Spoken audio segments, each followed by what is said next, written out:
বন্ধুরা, আজকে তোমাদের আমি একটি নিরীহ মেয়ে কুকুর এবং শক্তিমান বিড়ালের ঘটনা। মেয়ে কুকুরটাকে দুষ্টু শুকরের বাচ্চাগুলো একটি নির্জন এলাকায় নিয়ে বেঁধে রাখলো। মেয়ে কুকুরটি খুব কান্না করতে লাগছে। এই সময় শক্তিমান বিড়াল রাস্তা দিয়ে তার বাইক নিয়ে যাচ্ছিল। তখন সে মেয়ে কুকুরের চিৎকার শুনতে পেয়ে বাইক থেকে নেমে মেয়েটিকে ছাড়িয়ে নিল। শক্তিমান মেয়েটাকে তার বাসায় নিয়ে গেল।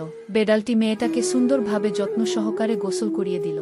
তারপর দুজন মিলে খাবার ভাগাভাগি করে খেল। খাবার শেষ হওয়ার পর শক্তিমান বিড়ালটি মেয়ে কুকুরটিকে মার্শাল আর্টের ট্রেনিং দিল এবং মেয়েটি মার্শাল আর্টের মুখগুলো অনুশীলন করতে লাগলো। কুকুরছানাটি অশিক্ষিত হওয়ায় শক্তিমান বিড়াল তাকে পড়াশোনা শেখালো এবং বাসায় পড়ার জন্য বিভিন্ন ধরনের বই উপহার দিল।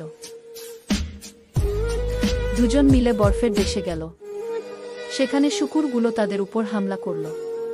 তারা মার্শাল আর্ট এক্সপার্ট হওয়ায় শুকুরগুলোর উপর তারা পাল্টা হামলা করল এবং শুকুরগুলো পালিয়ে গেল। বরফের দেশ থেকে তারা বাড়ি ফিরে এলো। বন্ধুরা, ভিডিওটি ভালো লাগলে একটি লাইক এবং সাথে সাথে একটি সুন্দর কমেন্ট করে দিবে। এতে করে আমরা ভিডিও বানাতে আরও অনুপ্রাণিত হব।